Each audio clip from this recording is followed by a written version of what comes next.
Welcome to the Punks in Pubs podcast. My name is Liam Bird and I hope you are all well. I look out the window of the attic whereabouts I record this and it is grey and miserable as shit.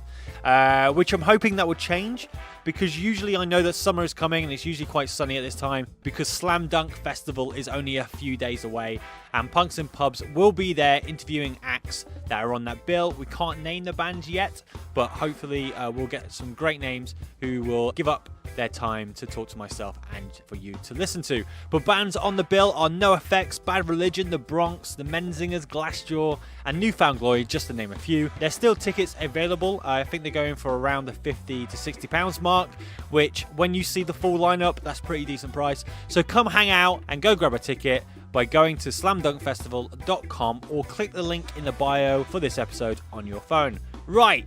Let's talk about episode 38 of Punks in Pubs with myself and Joe King, aka Joe Queer, the ringmaster of the Queers. I've been sitting on this interview for about a year now, and let me explain why. In this interview, Joe says some shit that I don't personally agree with, and I didn't push back on his beliefs in the interview, and I just kind of let them slide. I was thinking about this, that if I met Joe at a party, I think I would have voiced my beliefs. But because this is an interview where I asked Joe to give up his time to talk to me, I didn't really feel like it was my place to push back on his political beliefs. That might have been right or that might have been wrong. I'm still debating how I should have probably handled this interview, and I'll definitely learn from it. So I spoke with a few friends and I thought, fuck it. It's an interesting interview with some great stories. And you might listen to the interview and think, what the fuck are you talking about, Liam? I don't hear anything controversial.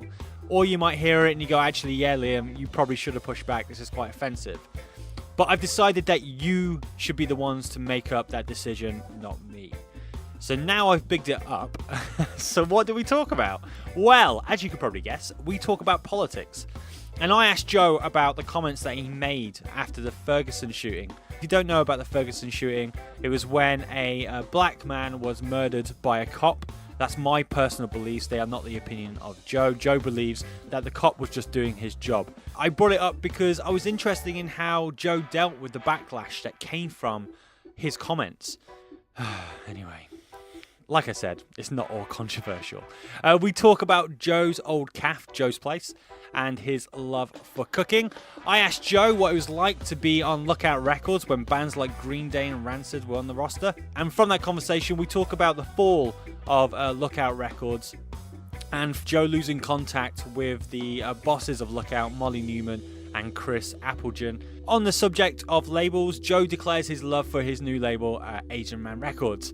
As you might have guessed, Joe is not afraid to speak his mind, and he does just that on subject matters like the Warped Tour, CBGBs, and bands like Good Charlotte and Rise Against. Basically, them not being his cup of tea, and I'm paraphrasing there. And finally, we finish with Joe retelling his best Ramones story.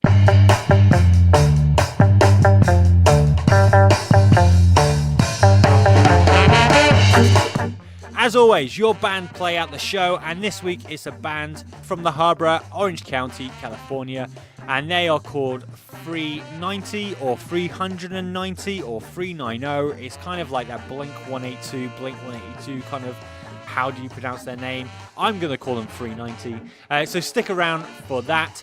That's then. This is now. People are punk. I give to you the never dull Joe King, a.k.a. Joe Queer. I will talk to you in a bit.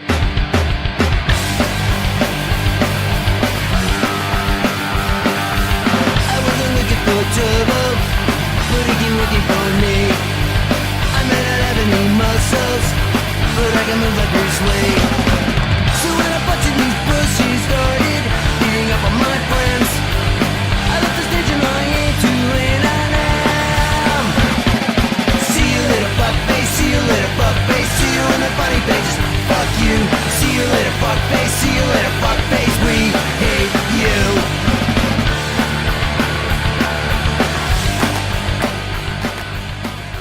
Hello, Liam. So I am sat next to a man who is the ringmaster of the band The Dwarfs. The Dwarfs. Fucking, that was last week. That's right. That was last week. Yeah, weren't they? Chatson last week. The Queers. We actually were with He Who Could Not Be Named this morning. Oh, really? Yes, yeah, he's we playing were. Rebellion, isn't he? Yeah, he's sneaking around. He's skulking around the country. Lock with his up your leather- with doors. his butt cheeks hanging out. Be Just want to careful. warn you, UK. And also, he's a man who has been writing an autobiography for how many years now? You talking to me? Yeah. I You're the guy I'm interviewing. haven't really worked on it, but I I've got read about half written. I've and read like every single interview. Everyone talks to you and asks you about your autobiography, and See, you're I always, should you're always have like, I'm mentioned sitting that I down. was even working on something. They're like, whatever. And they then- don't realize how hard it is, how tough I work, how hard my life is at home. Tending my chickens, tomato plants. You got a little farm. No, but Just I running around pretend the house. I do. Yeah. I had 4 chickens till a possum fucking killed them. So it's hell out there now. It's hard times for the chickens. Oh, I've got a studio at home. I stay busy doing that shit. Yeah. What about podcasts? Are you a big podcast guy? Not really into them. Like what? A What we're doing right now? Podcast? Yeah. Oh, I don't pay attention to that stuff too much. No. Why not? Well, is it just something you just don't embrace? I find it kind of boring to listen to, me talk on them or other people. There's not too many people I like to listen to. Maybe CJ Ramon or Richie or. It's just not many people I care what they say about life. Yeah. Quite frankly, I don't know. I'd rather read a book.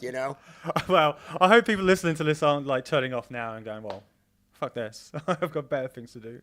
So Yeah. let's try and keep them here. What about Yeah. interviews? Are you like jaded at interviews? Because you must have done hundreds and thousands of interviews. Like, do you find it like a monotonous, like sort of thing that you have to do No. to promote the band? Or do you actually kind of get into it and like say it's like a battle of minds and really enjoy them? I really don't mind them. We don't do as many as we used to. So now we haven't been to the UK in 5 years, so we've Yeah. been asked to do a few more. But I don't mind doing them. I know that I have a few friends that, do podcasts and stuff like that. And they tell me about the other bands. All these West Coast bands act like they're, doing them a favor to talk. They're, oh, it's just like climbing Mount Everest. Oh, yeah, okay. Yeah, I guess I can sit here and talk about myself for 15 minutes, It's just like, Yeah. whatever, dude. I don't, I think it's kind of an honor that people want to talk to you, really. Yeah. So, but the other thing is, I don't know. Punk rock really taught me that I was equal to everybody else. And so, I don't know. To me, when I would read interviews or hear interviews, I would want to see what little tidbits about life people learn, like Bob Dylan or Keith Richards or Lou Reed or David Bowie or whoever I grew up with, you know. And so a lot of the punk rock stuff, I don't know. I'm not interested in what Waddy from the Exploit. I mean, I wish him well. I don't know. I hear he's a good guy. I don't give a fuck about him or, you know what I mean? I don't care what they say about life any more than he cares what I say about life, So when you were playing shows then, did you never just sit down with like one of the support guys, just have a beer and just chat about the scene? Or Yeah. I like to, when I meet fans, one of the things I like doing is I always ask people what they do for work. Okay, yeah. They usually take it aback because they're like asking about some bullshit. I'm like, hey, what do you do for work? And they're always like, oh, well, and it's pretty interesting. Yeah. Cops, doctors, you name it. You never know. But to me, that's interesting. I'd rather talk to them. What's your life like, man? Yeah. So what's the most like obscure job you've heard then when you spoke about that? Oh, you name it. everybody's just all sorts of jobs. Usually, I think if it's some kids, we'll meet a lot of kids that are fucked up, say, and you try to steer them sort of. The only time I ever try to throw my weight around is try to steer them in the right direction. Yeah. Like there was this one kid we used to see, some kid who, like these dipshits back in the States, they want to act like they're English and Irish and, he had some stupid name like Buzzard or Ian or something and drank Guinness, but he was a real drunk regardless. Or killed, the type. They're always in trouble getting thrown out of shows. But that kid, I saw him for a few years. And I kept talking to him. I go, dude, you can straighten out, man. You can straighten out. And the last time I saw him, he'd been sober over 4 years. He's like, Joe, it's Buzzard. I go, Jesus, dude. He goes, I fucking finally got it. I went to rehab and I sobered up. Oh, nice. So, that's nice. Yeah, that type of stuff. So, So what point in your career did you actually realize, you know what, I actually kind of like talking to the crowd? Because, like, was there any period where actually you were like, I just want to get out? Or, like, is it just my job? Like, leave me alone? Or is it something that's kind of you've grown into as you got older? You're like, no, I want to talk to everyone now. I want to hang out. Or you've always been one of those guys who just hang out. Yeah, I don't care. Yeah, I like I say, I think it's an honor. I don't think it's. I work construction. I worked on a fishing boat for years and commercial fishing and owned my own restaurant. I'm a worker, man. Yeah. I'm not like a lazy motherfucker. And like our bass player, Cheeto, lazy as hell. And bring him out on tour. He gains 15, 20 pounds a tour. We're actually going to start next time on the tour from now on. We're going to weigh him. The beginning of the tour, at the first gig, we're going to weigh him, and then for every pound he gains on the tour, at the end of the tour, we're going to weigh him again. He's going to pay a $100 fine. Yeah, but I'm a worker, so doing this interviews and all that stuff. I don't mind talking to people at all. Yeah, I always enjoyed it. When we started, we got our first royalty check from Lookout for Love Songs for the Retarded. I think it was $4,000, and I had been working about 90 hours a week at my restaurant, owning it. And would take $150 a week out, and so it was like winning the lottery. So yeah, I appreciated it. It's what I wanted to do, play music in my life. So I was like, oh sure, you want to talk to me? I get a kick out of it. I like talking to people. I think that's how you learn about life. I used to think you'd have to be Bob Dylan's like guitar tech or something, and listen to little tidbits of wisdom he would give you, but I realize there's a lot to be learned about life just living it like this, because we're not like rock stars. We carry our own gear and sleep on floors still.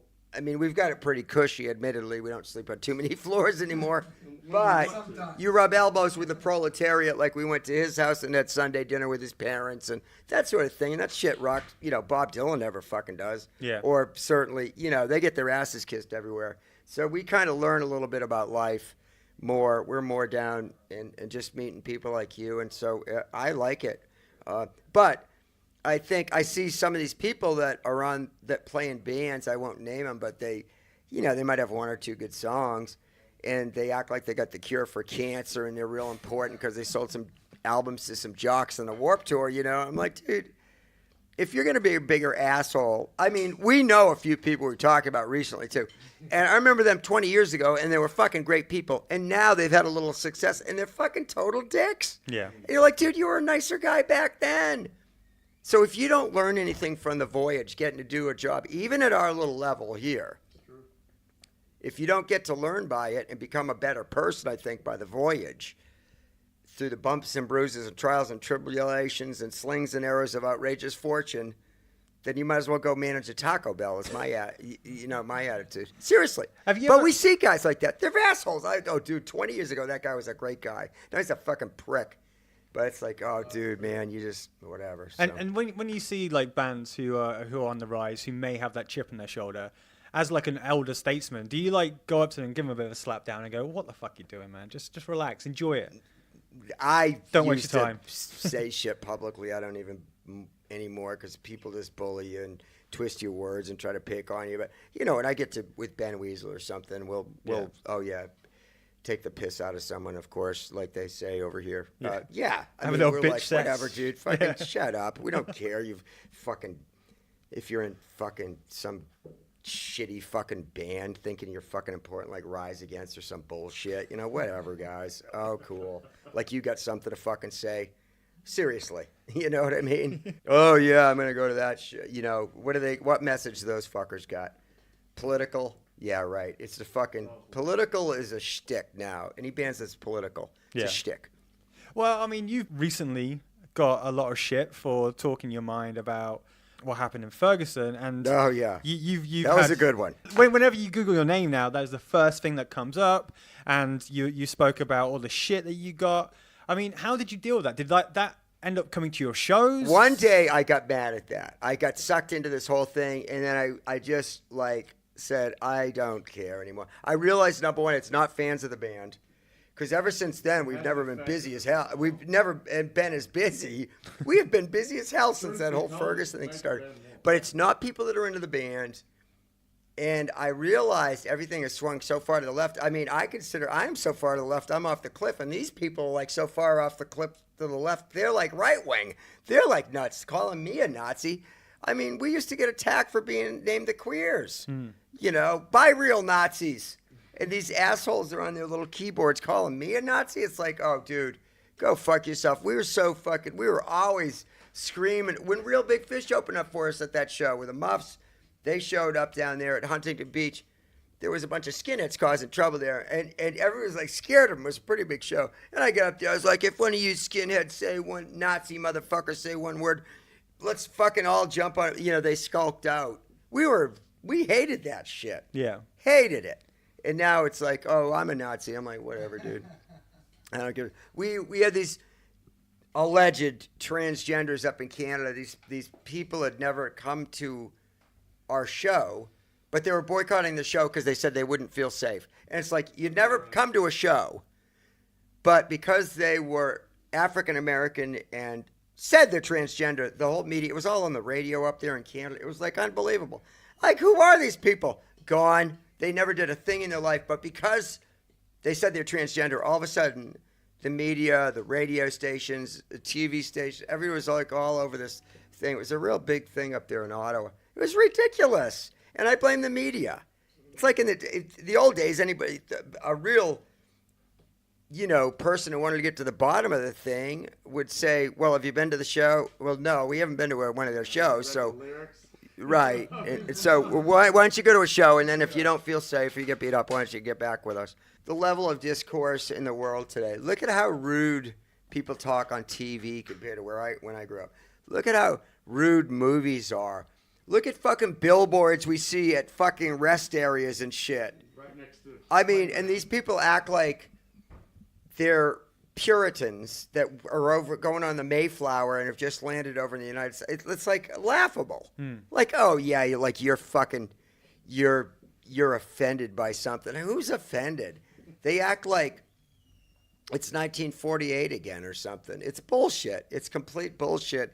But these people found they have power by bullying everybody and ganging up, and that's what they did with us. But you know, a lot of the old punk bands got their point across through humor. You know, we're musicians. We don't care what your fucking skin color is. Give me a fucking break. But these guys want to twist and turn and pound that round peg into the square hole, and all of a sudden, gotcha, you're racist. Whatever. I stopped worrying about it. I don't give a fuck. I could not. I know who I am, and I don't give a fuck what people said about me. So, you know, I know who I am.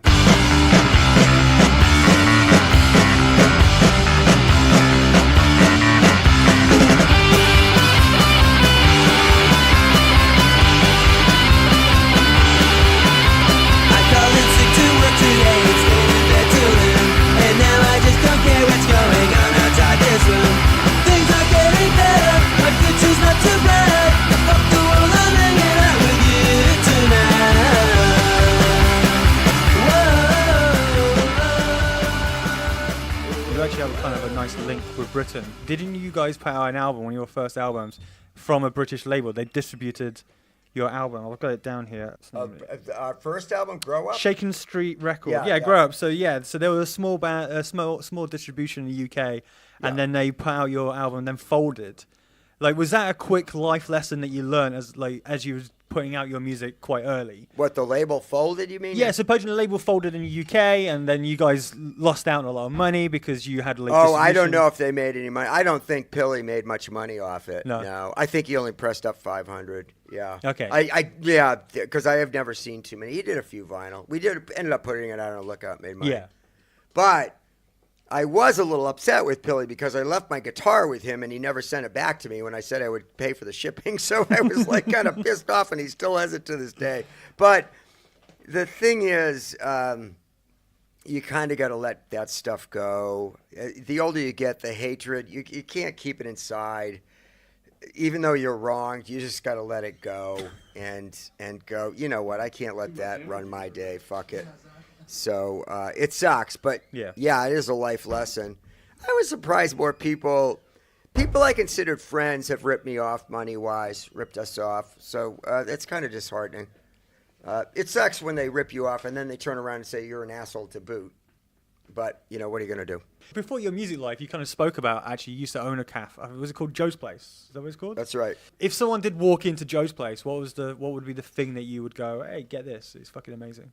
Like, did you have specials? Like, what kind of place was it? It was a little cafe bar. Yep. We sat 46 people upstairs. Then downstairs, it overlooked the river in Exeter, New Hampshire. And we sat 50 down there in the bar. And we did a lot of burgers, you know, nachos and that sort of shit. Chicken wings, stuff Cheeto would eat.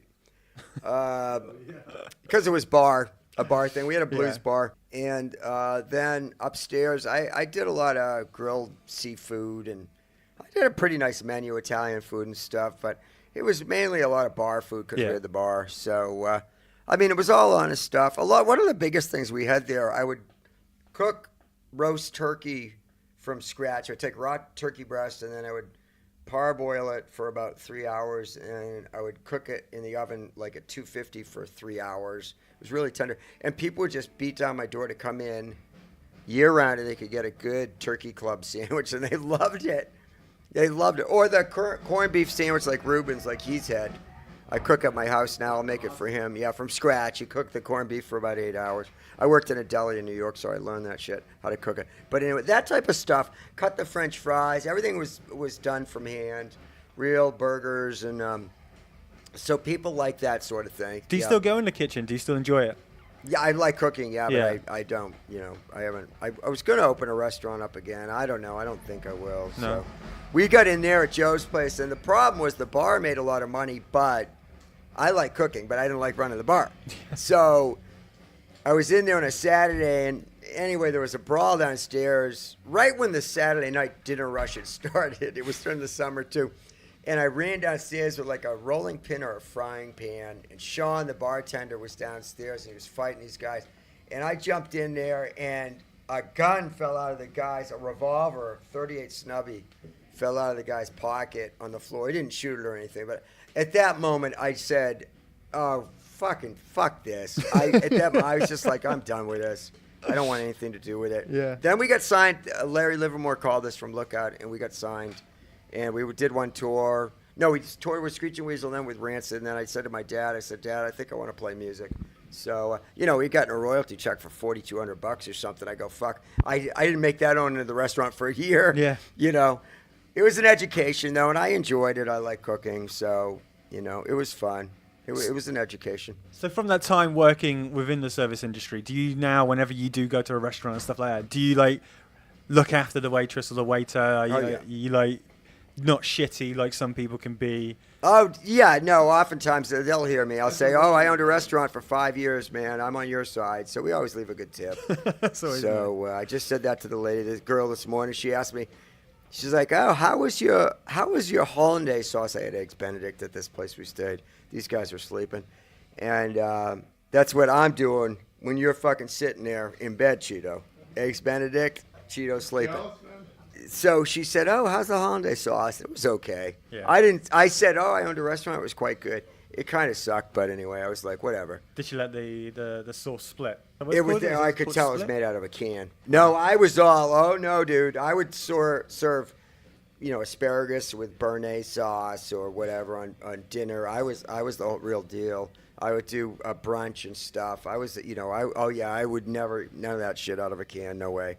Well, yeah, I used to brag. I'd have nothing in my freezer except soup and chili that I would make ahead of time. Other than that, no, I wouldn't, I didn't use that. I was like the real deal, man. I didn't nothing. I didn't even use frozen French fries or any of that shit. Kind of spoke about in '91, you signed to Lookout, and at that time, like Green Day, Rancid, Screeching Weasels were also on the label. Like, was that a good Christmas party, or did you never really get to hang out with those guys? We didn't know them that well, really. Green Day ended up going off pretty quick and doing Dookie, and then Weasel was doing My Brain Hurts, and they were at the top of their ball game. So we hung with them. We toured with Rancid. Yeah. And so you're kind of in the middle of it. You didn't notice too much. But I was telling those guys, like, MTX is doing great stuff. The Muffs, Green Day. There's a lot of competition, so it was good in that, we had to like really step up our ball game for our albums because that was our competition. Even smaller bands like Smugglers and High Fives were just amazing. Yeah. So it was great. It was great. It was a fun time. But, you just, looking back, I appreciate it more than then, but whatever. I didn't know how you think it's going to last forever, but whatever. It was pretty cool, though. Yeah. It was quite exciting for me, so yeah.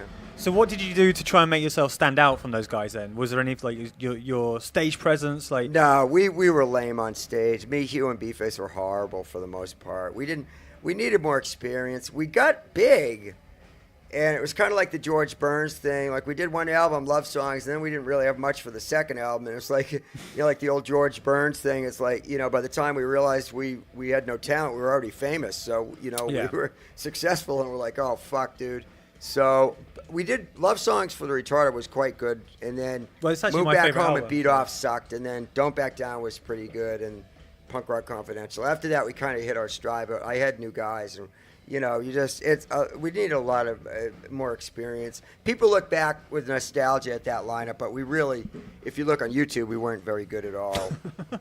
We just weren't. We just, and it's, it's no big deal. No knock on us at the time. We were fucked up on drugs, drinking, everything else, and we just learned more now. We've learned a lot more. So you kind of spoke about the drinks and drugs. Are you okay talking about that?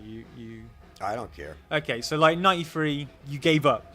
Was it just like, that's it, I'm done? Or was it a slow transition? What, drugs? A drink and drugs, because what I've read is that 93? 93 is the time. No? We were all fucked up, yeah.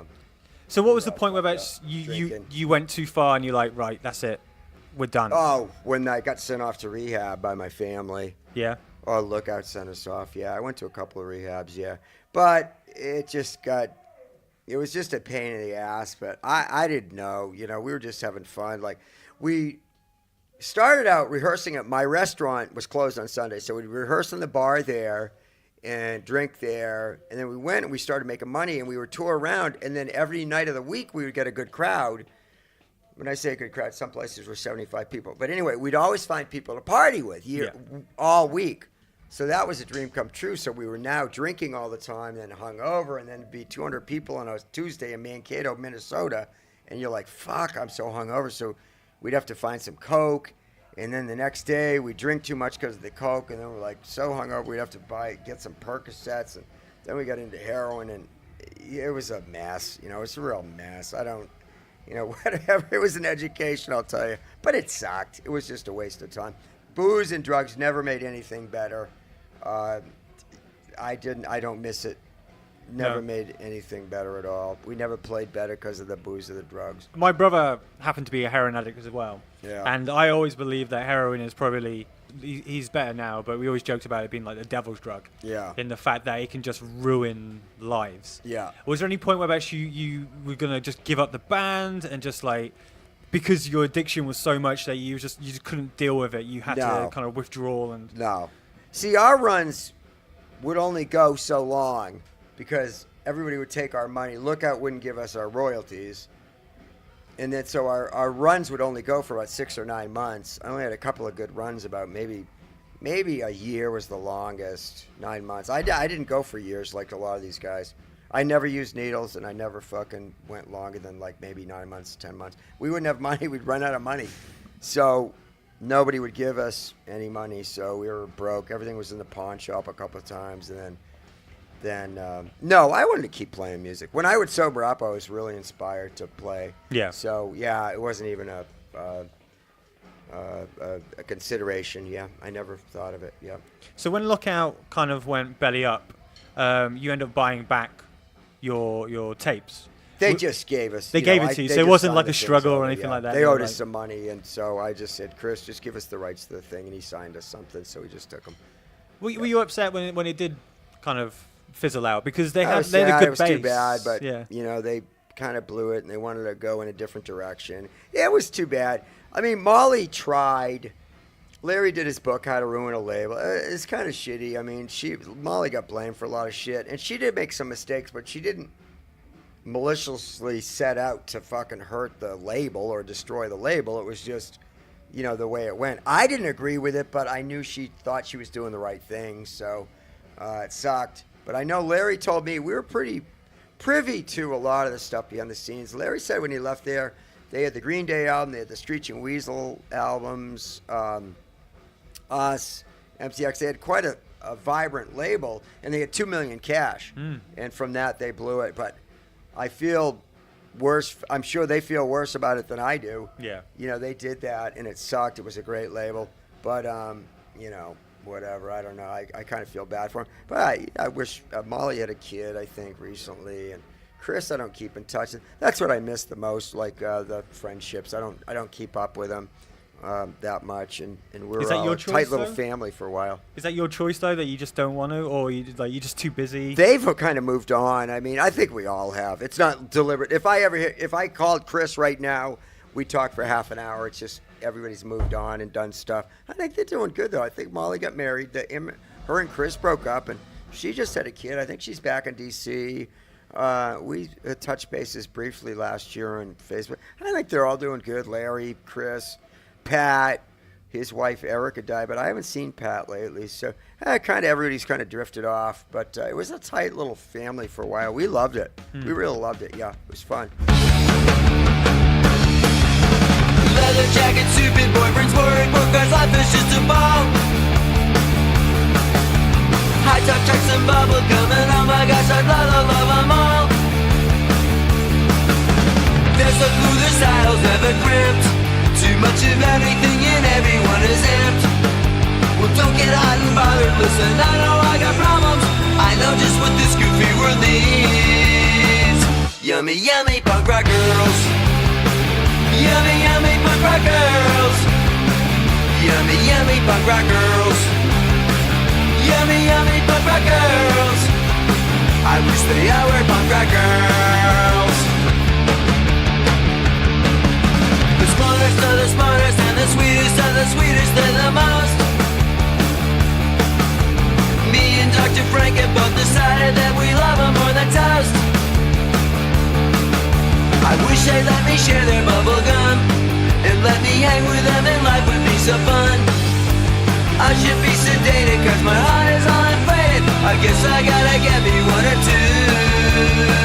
two. Yummy, yummy punk rock. How about labels now? Like, do you care about labels? Like, because obviously, if you put out an EP or something like that, are you quite happy now just self-releasing yourself? We're on Asia, man. You're on Asia, well, man, we've okay. got like our little subsidiary thing. Mike does the distro, so it's kind of our own little thing. All Star Records, yeah. Yeah, we like it. Yeah, it's yeah, fun. yeah. It's Mike's been just like Lookout was back in the day. Really helpful, and he's on the band side. And if any of his bands ever signed to a major label, he would be the first one to help them. To never stand in their way.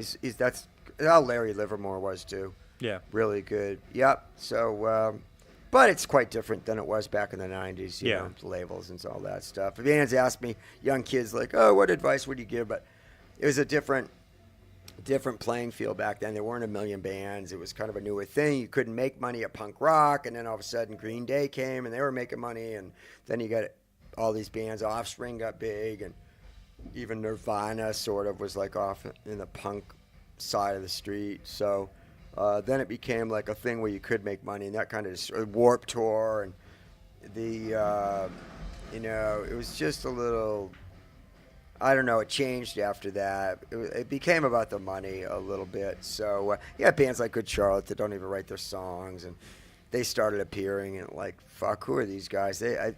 Love 'em or hate Fallout Boy. They opened up for us, and they were around the Chicago scene. I mean, love 'em or hate 'em, but they were there. They put their dues in Alkaline Trio. They opened up for us. Those bands, MXPX, they all opened up for us. So then you see bands like Good Charlotte, they came out of nowhere. And right around then, the Warped Tour, Good Charlotte, who didn't even write their songs, I was like, the time was Good Charlotte wouldn't have made it. But when they started making it, it was like, the landscape had changed. Are you surprised that Warped Tour's... Are you surprised that Warped Tour's now done? Like, did you feel as a festival... I didn't think about it too much.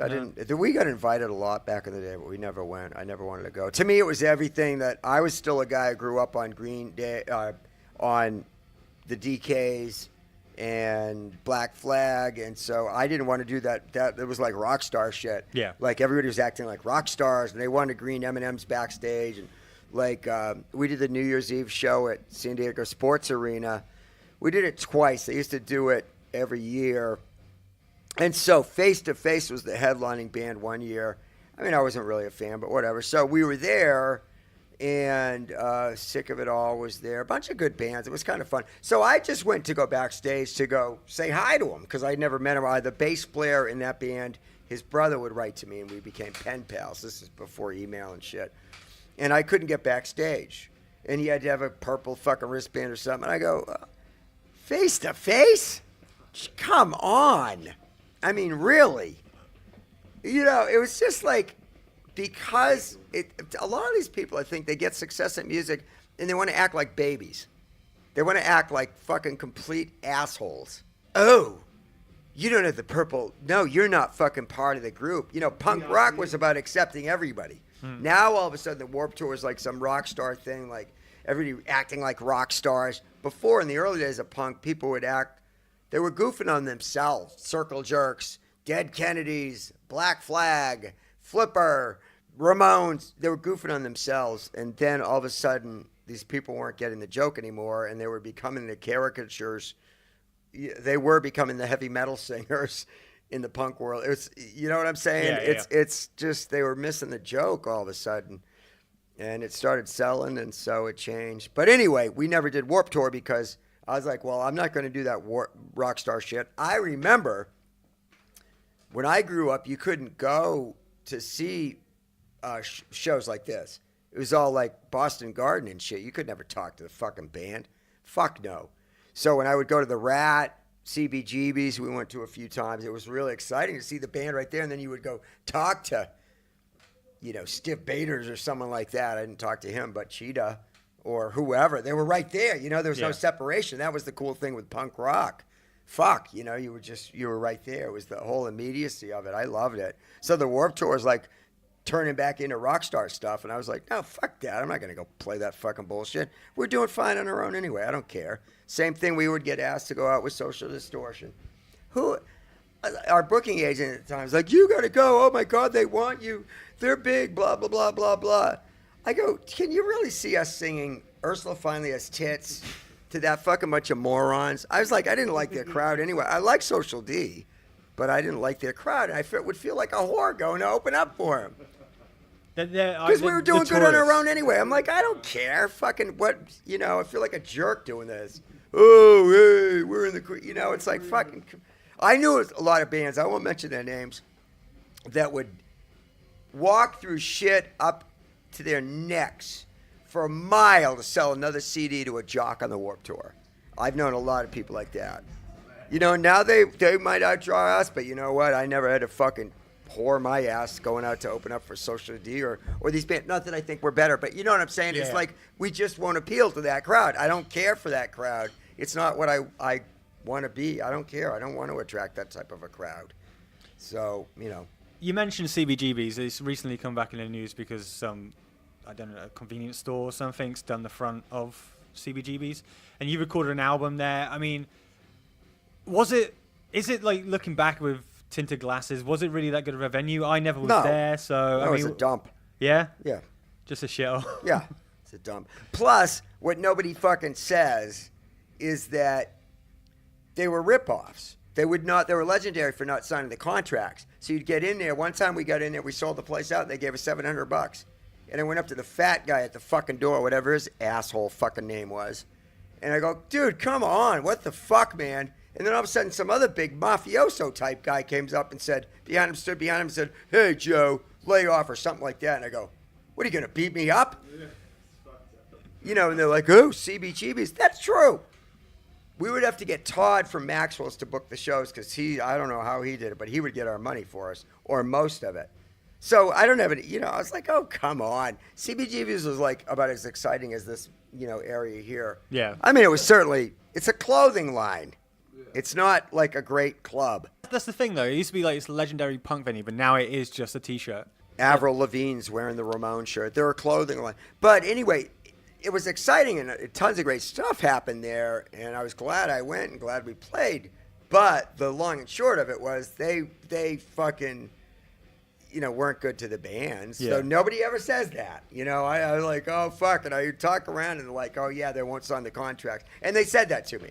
We didn't sign the contract. We're supposed to get like $2,000 or something. I was like, oh, you fucking dinks, man. Come on.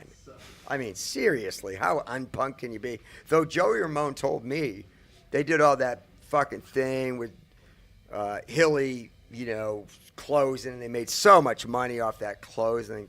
When it closed, it was horrible. We played. They kept all the money. They're like, oh, you can have 3 guest list members, but they have to pay $25 a piece. It was like a complete ripoff. And then I think they paid each band $200. It was a complete and utter ripoff, the whole thing. Joey Ramone told me, he was behind the scenes. He goes, Hilly could have bought that fucking whole building a few times over. Back through the years, he could have bought it. He had the money and everything, but he was too cheap to do it. So that's what Joey told me, and he was there. I didn't know. Anyway, that was my experience. I just remember getting $700 for selling the place out, and the guy fucking being a dick to us. I go, gee, thanks. Go rip off some other fucking big band like Blondie or something that has money.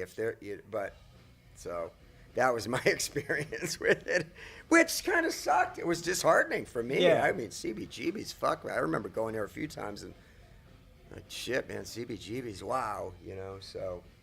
Can you remember the first show that you played and went, holy shit, this is like, what the fuck? This is life now. Do you remember that first show? I remember we played with the Smugglers and MTX and the Trocadero in Philadelphia. We had gotten pretty big, and it sold out that place. It was pretty big, about 1,400, 1,500, Arch Street in Trocadero in Philly, the Troc.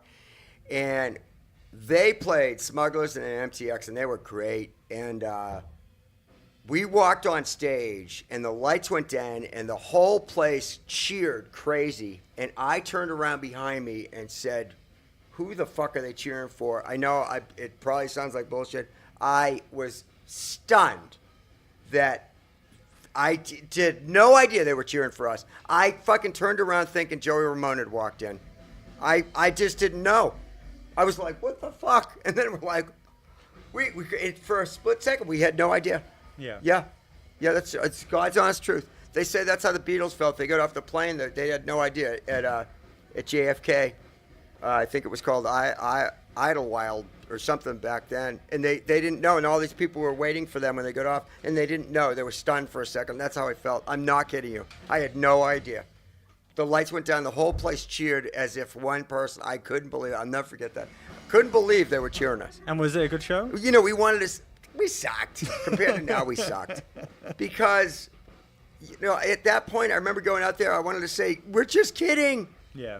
We're just kidding. We're just, we just started in my basement. Now we like to drink beer. Now, whatever. We're just kind of joking around, everybody. So. There's a video on YouTube, and I think you've been asked about this, in 2015, whereabouts one new member of your band got into a fight with another member of the band. And reading the questions, everyone wanted to know what happened afterwards.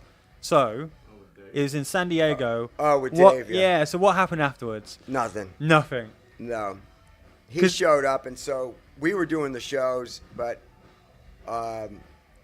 he hadn't played with us in a while, and he had a 12-pack with him, and he was kind of drunk when he got there. We had played a show with him maybe 2 months before where he was kind of drunk, and he played fine. And so we practiced for about an hour and went over everything. And I said, I'll just sing. And at least an hour we went over everything. And we go, okay, your guys are on. So we're walking upstairs. The other guys were on stage. And I was walking up there. And Dave hit me and he goes, what the fuck? And I go, what do you mean? He goes, you're just singing? You're not playing guitar? I go, dude, we just practiced for an hour. Yes, it's going to be fine. He goes, what the fuck, dude? I go, come on. And he was so fucked up. But anyway, after that, whatever.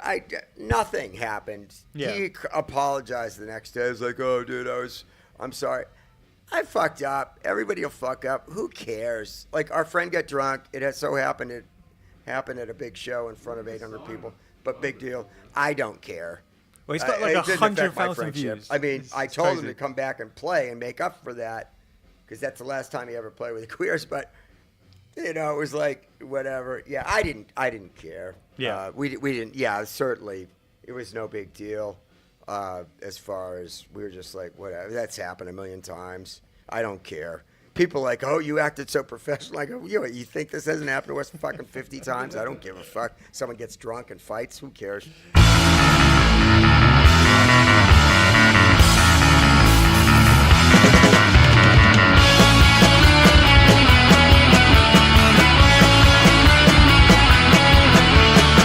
I first saw her, gee, I liked that girl. Even before her first became a girl. Then old Ruby said, hey, go check this out. Man, that 13-year-old bug has just started to sprout. And we all love her. Ursula, we all love her. Ursula, we all love her. Ursula. 120 shows a year, average, what you do. What is it about traveling? What is it about touring that you enjoy? Touring is like mentally retarded version of Outward Bound. You know what Outward Bound is? No. Outward Bound's a thing in the U.S. where they take kids and you go and they throw them. They get like a couple of youth leaders. Usually they're miscreants, like bad acting kids. And they take them and Outward Bound, you go out and like you climb mountains and do all this physical shit and go on hikes and all that stuff. And it's meant to like build character and stuff. And so touring is like a mentally retarded version of Outward Bound where you try to get back with about half the brain cells you're left with. But also there's a little bit of it like camping out, like when you're in 6th grade behind your parents' house. You're like, okay, you guys can stay out there, but you got to get some sleep. And, you're just at that age and, you get to go out there. And that's kind of what touring is. You like camping out again behind your parents' house, but your parents aren't there, so you're in charge. So there's a little bit, a lot of laughs. We like it, but it pays the bills too. So we don't go out looking to do that many shows, but we just get approached, and we've been lucky that we get asked to do shows. Yeah. New album, when's that going to happen? Well, we're going to try to do that this year. But we've been so busy, and then I got my studio, and I'm busy with that. Matter of fact, I think a week from tonight, I get back next Tuesday, and then a week from tonight, I got a band coming in. So it's, you always, the thing with music is you always get something, it gives you something to get out of bed for in the morning. You always get something. I like it. Ginger will call up, or Hoglog, and when are you getting here? And what's going on with you? And where's this guy going? And what's going on? You got the cheese shirts. And it's that energy. And there's always something going on. And I don't mind that at all. It's a lot of laughs. That's why I play music. I like that. I like to travel around. I like to laugh. So it's been great. We've been lucky. And you get to meet our heroes. Richie Ramone's going to be here. I'm waiting for him to show up. He should be here anytime if he isn't already. Ginger, do you want to go out and see if you can find Richie? Well, I was going to say to you, actually, when is your album with, like, Ben, CJ Ramone, and Richie Ramone? When's that going to happen? Are you going to do that? Is that not going to happen? I don't think so, no. The problem is, we just saw CJ last week or 2 weeks ago in Italy, too. Everybody's so fucking busy. Yeah. And I came to the point where I was pretty excited to do it, but I was, at the point, I said to him, I go, Hoglog, I think even my superhuman powers aren't a match for this uphill struggle. I can't do it, and I threw in the towel. It's only, we'd love to, but it's just, everybody is just too fucking busy, which is a good thing. We're all friends, so. Yeah, it's a good problem to have. But I've been able to play on stage with those guys, and so that's I look at Ben Weasel right up there with the Ramones in my book, or Kim from the Muffs. I don't care if they're household names or not. To me, they're rock stars. They're great musicians. So, that's cool. That's enough for me. I wish it would, but whatever. So let's end the podcast with your favorite Ramones story that you were there to witness. I've told this a few times, but probably one of the biggest Ramone stories I got was when we sent a cassette tape to Joey Ramone way back in the mid-'80s with Goodbye California, Love, Love, Love, I'll Be True to You, and I Don't Want to Get Involved with You. Stuff off our Grow Up album before it came out. Sent him the 4 songs. So about 2 to 3 months later, I bullshitted my way backstage at the University of New Hampshire at a Ramone show.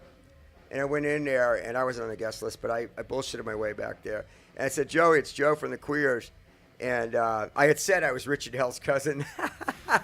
They let me in, too. And then I walked in there. Monty's like, he's not Richard Hell's cousin.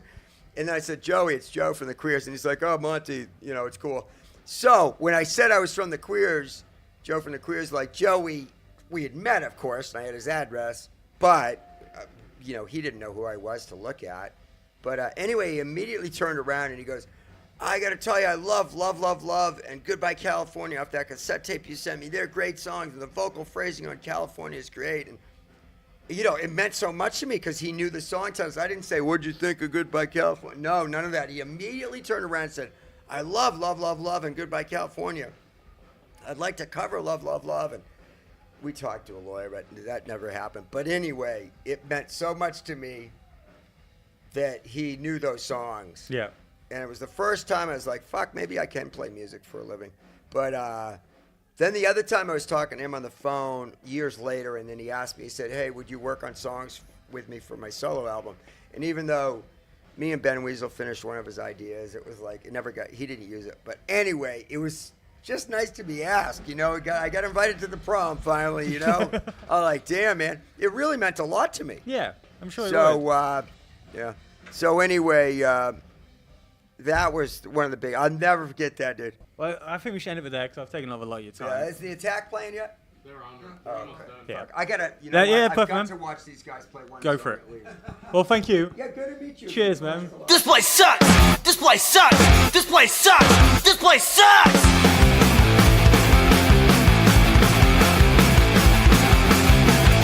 I don't really swear to go. There's things I don't want to know. My girlfriend's brain is really slow. This place sucks! This place sucks! This place sucks! This place sucks!